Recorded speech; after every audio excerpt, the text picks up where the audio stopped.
America has the most varied cuisine of any country on earth. Grocery stores are stocked full of thousands of foods, restaurants serve dishes from every corner of the world, and manufacturers are always thinking up new products that harken back to what Mom used to make to tempt our palates. Meat is a big food here, especially barbecue, and we eat more of it than almost any other country, despite cautions from the healthcare community that we should ratchet it back. Why do we need so many food choices in the U.S.? And how did we get so hooked on meat and barbecue? Our guests have some thoughts on America's love affair with these foods and why we can't seem to get enough of them. Sophie Egan is the Director of Programs and Culinary Nutrition for the Strategic Initiatives Group at the Culinary Institute of America. She's also the author of the book Devoured, From Chicken Wings to Kale Smoothies, How What We Eat Defines Who We Are. She says that our taste for certain foods starts early, very early. We certainly mimic the behaviors that we see our parents exhibiting when we're children. And not only that, but many of our taste preferences are formed as early as in the womb, in fact. So what we're actually fed before we're even at the level where we can really make conscious understanding of what our parents are doing, just the taste and the foods that we're introduced to at a very young age. Egan says that when we grow older, marketers step in to try and shape our food choices for us, using some rather sneaky methods, especially for children. Children often have a harder time distinguishing between reality and what they're hearing. So they might see an ad for their favorite cartoon character, Dora the Explorer, and say, "Oh, Mom, I must have that candy bar because my friend Dora told me to." So that can be very concerning how powerful that is. And it really sticks with us for life. Many of the foods as adults that we are most excited about go back to this nostalgia, the comfort foods maybe that you had as a child. No matter what kinds of foods we're talking about, healthy or not, why do we need so many choices? Egan writes that McDonald's has 107 menu items. Starbucks has more than 87,000 drink combinations. It all boils down to our culture of fierce independence. This can be traced back to our inherent individualism. So as Americans, we have this founding principle of free will and independence, and that's certainly a fantastic trait. But it means that when it comes to food, we look to personalize and customize our eating. And that's a very different mindset than other cultures that look at food more communally. Maybe there's a collective or a large dish, a casserole or a chili or a stew, something like that, a lasagna, who knows, that everyone takes a piece of. It's not just in restaurants either. Egan says that grocery stores offer hundreds of categories of food, like orange juice, that are pretty much the same. Only one has lots of pulp, another has no pulp, but is enriched with extra calcium, and another has vitamin D and folic acid. Egan says that too much choice is just as bad as not enough, and some providers are beginning to see the light. The interesting thing to me is people are feeling paralyzed by just how many choices there are, and there seems to be a reaction, a little bit of a turning of the tide, where some restaurants are paring down their menus because they recognize that people feel overwhelmed by that diversity of choice. Egan says that another type of food that Americans go crazy for is the stunt food. These are the things like cronuts, donuts made from croissant dough, and stupendously huge burgers topped with other meats. There's one of these novelty items that took off, and she couldn't figure out why. The Taco Bell Doritos Locos Tacos. Why did we buy these things in record-breaking numbers? Why did, on average, 1 million of us Americans buy one every day for the first year they were out?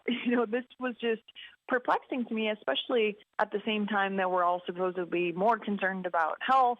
So what I learned in the course of my research was a couple of things that are driving this. One is we in the United States very much value science and innovation. It's a huge part of our national brand, if you will, whether it's the iPhone or biotech or any number of things that we're famous for in terms of that pioneering spirit. We inherently welcome and embrace the new. we are very open-minded and we're very forward-looking, as opposed to, for example, countries where food is much more about the past and recipes and traditions, ways of eating that have been passed on from generation to generation. Egan also found out that the marketing of this fast food item played to America's need to have adventures and live on the edge. In the book, I learned this term of experiential resume, that many of us subconsciously look to kind of use food to show that we're living a full life.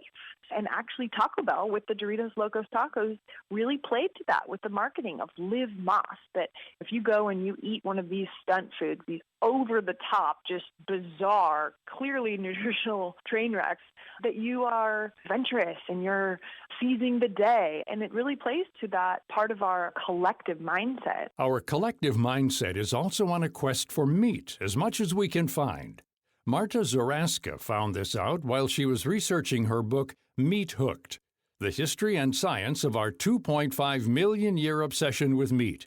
We love meat, but it wasn't always that way. In fact, Zaraska says that humans didn't start out as meat eaters. We were vegans. For very long periods of our history, our ancestors have been vegan and subsisting on foods such as grass or leaves or even tree bark. But then about 2.5 million years ago, they started eating meat. And the reason for that was that the climate has changed and the vegan foods that they were subsisting on, they became less available. So they started scavenging meat of giraffes or zebras that they found on the savannah, something that was left over from dinners of carnivores such as lions or leopards. Meat has some qualities that made it a preferred food to our caveman ancestors who couldn't find the vegetation they once consumed. Zaraska says that there are 3 things that made meat so desirable to them that still make our mouths water for a good steak or burger today. There are several components of meat that make it a very particular food and very different than other foods.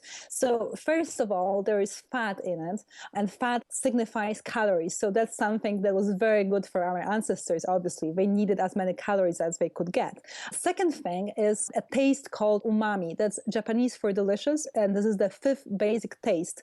It's usually found in foods that have a lot of protein in them. So it's probably signified to the taste buds of our ancestors that this particular food had a lot of protein. So again, it was good for them.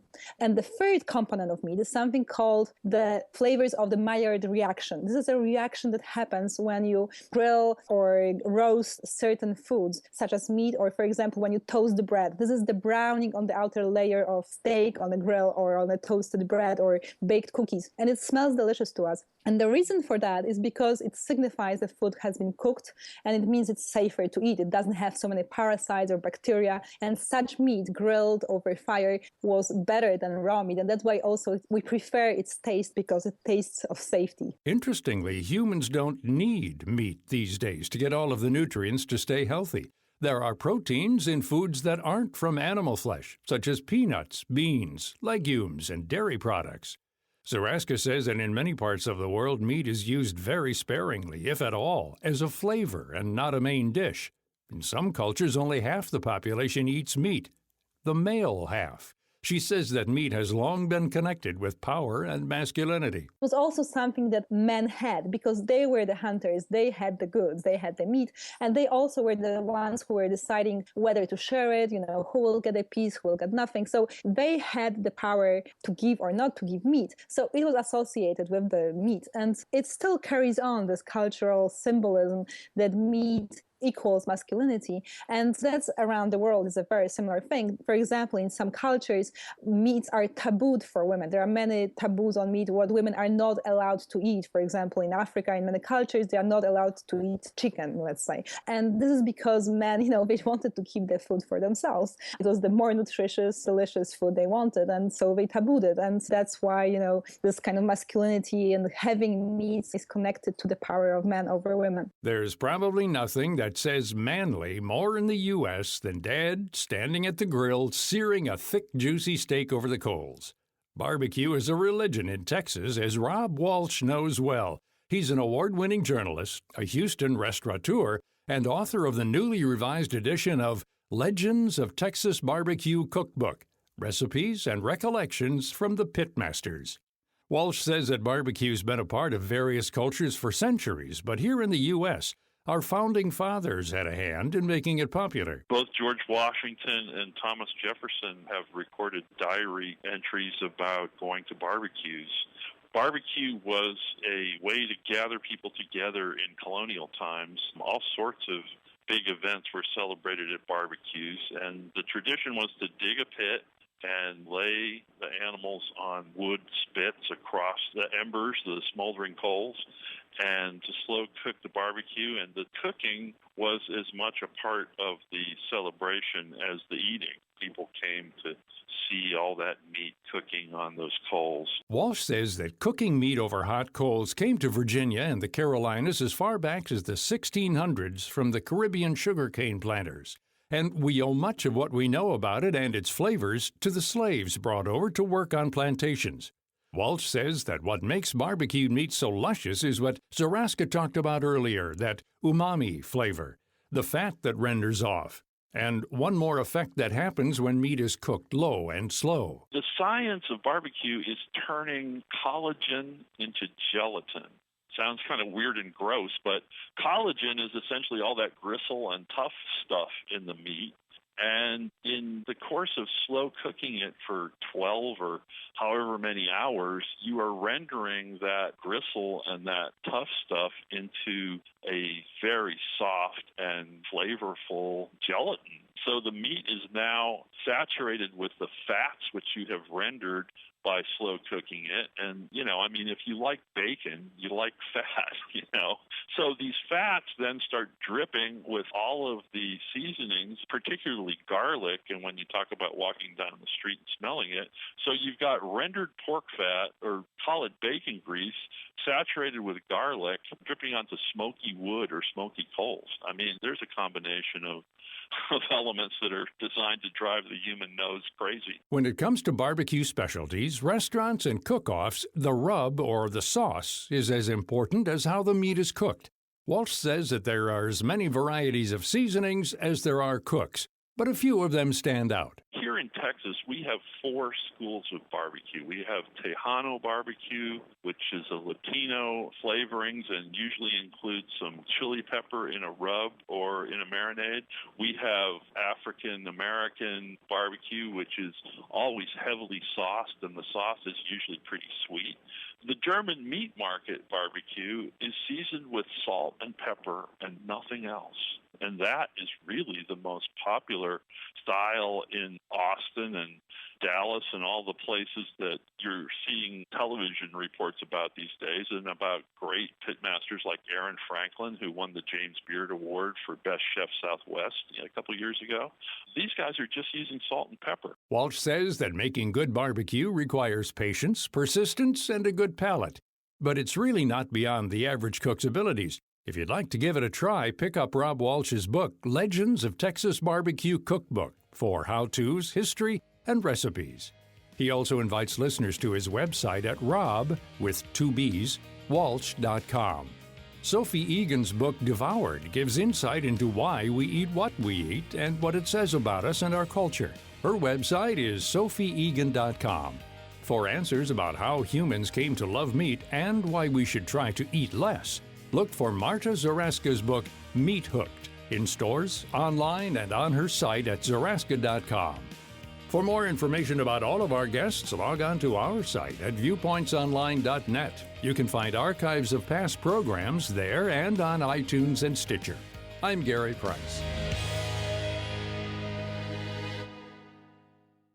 When it comes to health insurance, understanding what you'll pay for covered services, prescriptions, and supplies is important, especially if you have a chronic condition like diabetes.